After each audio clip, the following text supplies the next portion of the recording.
Salam sejahtera Malaysia, selamat datang ke channel Fels Lifestyle. Satu lagi perkongsian daripada FMT, freemalaysiatoday.com, yang pasti mengejutkan Tun Mahathir dan juga Mak Guzani serta anak-anak Tun Mahathir yang lain. Artikel daripada FMT bertarik 21 Februari. SPRM beri lanjutan tempoh sebulan untuk Mak Guzani isytihar harta. Anak lelaki bekas Perdana Menteri itu pada mulanya diberi tempoh 30 hari mulai 17 Januari untuk mengisytiharkan harta. Berita sepenuhnya, Mak Guzani Mahathir, anak kepada bekas Perdana Menteri Dr. Mahathir Mohamad, diberi tempoh lanjutan sebulan oleh Suruhanjaya Pencegahan Rasuah Malaysia SPRM untuk mengisytiharkan harta. Mak Guzani pada mulanya diberi tempoh 30 hari mulai 17 Januari untuk mengisytiharkan hartanya. Ditanya sama ada Mak Guzani diberi tempoh lanjutan, Ketua Badan Anti Rasuah itu, Azam Baki, menjawab, ya. Pada 8 Februari, Mak Guzani dan Mirzan mengingatkan SPRM yang mereka diberikan tempoh 30 hari untuk mengisytiharkan harta. Kedua-duanya berkata mereka sedang mengumpul maklumat selama 43 tahun yang dikatakan sebagai usaha yang mustahil dan meminta pihak yang berkenaan bersabar. Menurut mereka, SPRM meminta senarai aset sejak 1981, tahun Mahathir menjadi Perdana Menteri buat kali pertama. Komen mereka itu mengulas kenyataan Azam yang memaklumkan kedua-duanya belum mengisytiharkan harta walaupun telah diberikan notis.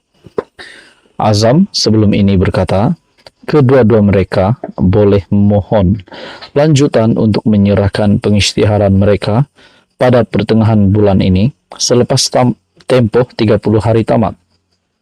Pada 16 Februari, dilaporkan Mirzan diberi tempoh lanjutan 30 hari selepas ahli perniagaan itu meminta lebih masa untuk mematuhi arahan berkenaan. SPRM berkata notis yang meminta untuk mengisytiharkan aset Mirzan adalah sebahagian daripada siasatan terhadap maklumat daripada laporan Panama Papers dan aktiviti perniagaannya yang melibatkan penjualan dan pembelian syarikat berkaitan kerajaan. Mak Guzani disiasat mengikut Akta SPRM dan Akta Pencegahan Pengubahan Wang Haram, Pencegahan Pembiayaan Keganasan dan Hasil daripada Aktiviti Haram 2001 AMLA. Adakah ini akan membawa kepada satu berita buruk untuk Mahathir dan kroninya? Apa komen Anda? Sekian saja. Teruskan bersama di dalam channel ini untuk info yang seterusnya. Jangan lupa tekan butang like, share, dan juga subscribe. Zahid dipecat. Zahid diganti sebagai Presiden UMNO. Zahid letak jawatan. Zahid digulingkan. Zahid disingkirkan. Inilah antara yang dicakap-cakap oleh ramai orang. Antara kemahuan-kemahuan ramai orang yang sudah pasti tidak menyukai kepimpinan Zahid Hamidi, dan mungkin di kalangan yang membuat kenyataan ini adalah daripada UMNO sendiri. Nah, kenapa saya berkata begini? Saya melihat dalam sebuah artikel daripada FMT, sokongan terhadap Zahid dalam UMNO makin suram, dakwa penganalisis.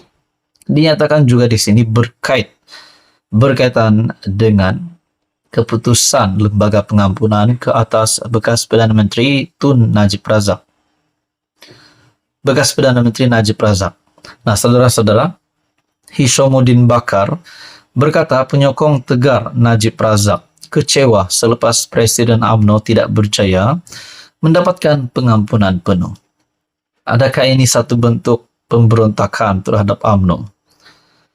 Sokongan terhadap Presiden UMNO Zahid Hamidi dalam parti semakin suram susulan kegagalan mendapatkan pengampunan penuh Najib Razak, kata penganalisis. Hishamuddin Bakar dari Ilham Center berkata, ada beberapa pihak hanya menyokong Zahid selepas beliau berjanji berusaha melepaskan Najib dari penjara pada Perhimpunan Agung parti itu tahun lalu. Katanya penyokong Tegar Najib masih mengharapkannya kembali. Sambil menggambarkan aura, bekas PM masih kuat dalam kalangan akar umbi. Penganalisis berkata ada beberapa pihak hanya menyokong Zahid selepas Zahid pernah berjanji untuk berusaha melepaskan Najib dari penjara pada Perhimpunan Agung Parti pada tahun lepas. Nah, ini satu kenyataan Zahid yang pasti mengejutkan. Rupanya Zahid pernah berjanji.